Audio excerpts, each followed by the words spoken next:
തേങ്ങ, ചെറിയ ഉള്ളി, തേങ്ങ ഒരു കപ്പ് എടുത്തിട്ടുണ്ട് കേട്ടോ. പിന്നെ ചെറിയ ഉള്ളി, 2-3 വറ്റൽമുളക് ഇട്ടിട്ടുണ്ട്. ഇനി നമുക്ക് ഇട്ട് കൊടുക്കാനുള്ള മുളക് പൊടിയൊക്കെ ഇടണം. അപ്പോൾ ഇത് ഞാൻ വെറുതെ ഇങ്ങനെ ഇട്ടുമെന്ന് മാത്രമേ ഉള്ളൂ. 2-3 എണ്ണം ഇഷ്ടമുണ്ടെങ്കിൽ ഇട്ടാൽ മതി കേട്ടോ. മുളക് പൊടി ചേർത്തിട്ടുണ്ടെങ്കിൽ പിന്നെ ഇത് ഇടണമെന്നില്ല. ഇതിലൊരുപാട് ബാക്കിയുണ്ട്. പിന്നെ അതിൻ്റെ കുരുവില്ലേ ഇത്താവണത്, അതൊക്കെ ഒരുപാട് ഇരിപ്പുണ്ട്. ഞാൻ ഇത് കൂട്ടാൻ കടുക് വറുക്കാൻ വേണ്ടി എടുത്തതിൻ്റെ. അപ്പോൾ അതൊക്കെ ഞാൻ ഇത്തിരി ഇട്ട് കൊടുത്തതാണ് കേട്ടോ. അപ്പോൾ നല്ല എരിവുണ്ടാവും. ഞാനൊരു വലിയൊരു സ്പൂൺ നിറച്ച് മല്ലിപ്പൊടി ഇട്ടിട്ടുണ്ട്. ഇനി നമുക്കിത്തിരി മുളക് പൊടി ഞാൻ കുറച്ച് ഇടുന്നുള്ളൂ കേട്ടോ. കാരണം എന്താണെന്ന് വെച്ചാൽ നമുക്ക് പച്ചമുളക് ഇടണമല്ലോ. മുളക് പൊടി ഇട്ട് കൊടുത്തു. ഇനി ഞാൻ സ്റ്റൗ ഓഫ് ചെയ്യാൻ പോവാം കേട്ടോ. ഞാൻ ചൂടിൽ കിടന്നിട്ട് മല്ലി ചൂടായിക്കോളും.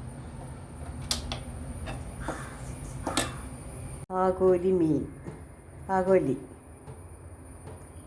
2-3 വറുക്കാൻ എടുക്കട്ടെ കേട്ടോ. ഇതിൽ മുളക് പൊടി, മല്ലിപ്പൊടി, കുരുമുളക് പൊടി, പിന്നെ കുറച്ച് മസാലയുണ്ട്, മഞ്ഞൾപ്പൊടി, ഉപ്പ്, ഇതെല്ലാം കൂടി നമുക്കൊന്ന് മിക്സ് ചെയ്തിട്ട് ഇതിൽ പരട്ടി വയ്ക്കാം കേട്ടോ. ഇതിൽ ഉള്ളിയും വെളുത്തുള്ളിയും കൂടി ചേർത്തിട്ടുണ്ട് കേട്ടോ, ആവശ്യത്തിനുള്ളത്. ഇതിപ്പോൾ നമുക്കിതിൽ പരട്ടി വയ്ക്കാം ഇങ്ങനെ കേട്ടോ.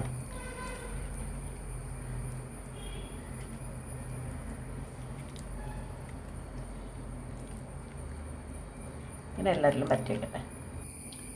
ഇനി നമുക്ക് ഇത് കലക്കി വയ്ക്കാം. തേങ്ങ വറുത്തത് കണ്ടില്ലേ, അത് ഞാനിത് മിക്സിയുടെ ജാറിൽ ഇട്ട് നന്നായി അരച്ചിട്ട് ഇതിലേക്ക് ഒഴിച്ച് കൊടുത്തിട്ട് 4 പച്ചമുളകും കൂടി ഇട്ടിട്ടുണ്ട് കേട്ടോ. ഇനി നമുക്കിതൊന്ന് വേവിക്കാം. നന്നായി തിളച്ച് തുടങ്ങി കേട്ടോ. അപ്പോൾ നമുക്ക് ഇത്തിരി ഫ്ലെയിം ഒന്ന് കുറച്ച് കൊടുക്കാം.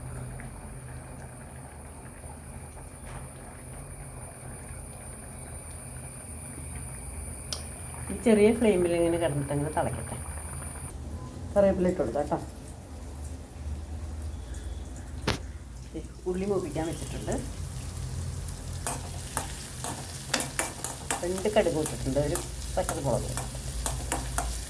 ഒന്ന് മൂത്ത് വന്നാൽ ബ്രൗൺ കളറാകുമ്പോൾ ഇതിലേക്ക് ഒഴിക്കാം. ഇതാ നമ്മുടെ ഉള്ളിയൊക്കെ ബ്രൗൺ കളറായി, ഇതിലേക്ക് ഇട്ട് കൊടുക്കാം കേട്ടോ.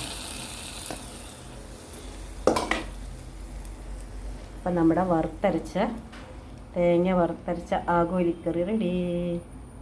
അടിപൊളി ടേസ്റ്റ് കേട്ടോ. ഞാൻ ഉപ്പൊക്കെ നോക്കി, എല്ലാം പാകത്തിനാണ്. അപ്പം നിങ്ങൾ ഇതേപോലെ ഒന്ന് ഉണ്ടാക്കി നോക്ക്, ട്രൈ ചെയ്യൂ. Okay, thanks for watching video. Thank you so much. നമുക്കിതൊന്ന് വറുത്തെടുക്കാം അല്ലേ. ഉണ്ടോ, 3 ആഗോലി കുട്ടന്മാരാണിത്. നമുക്കിതൊന്ന് മറച്ചിട്ട് കൊടുക്കാം കേട്ടോ.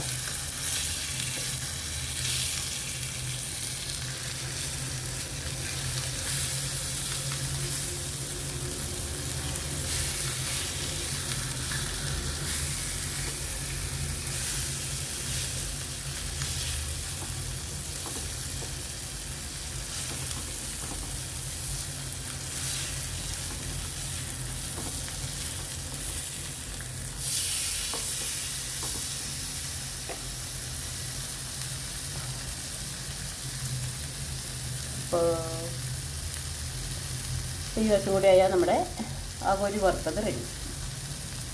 Thanks for watching video.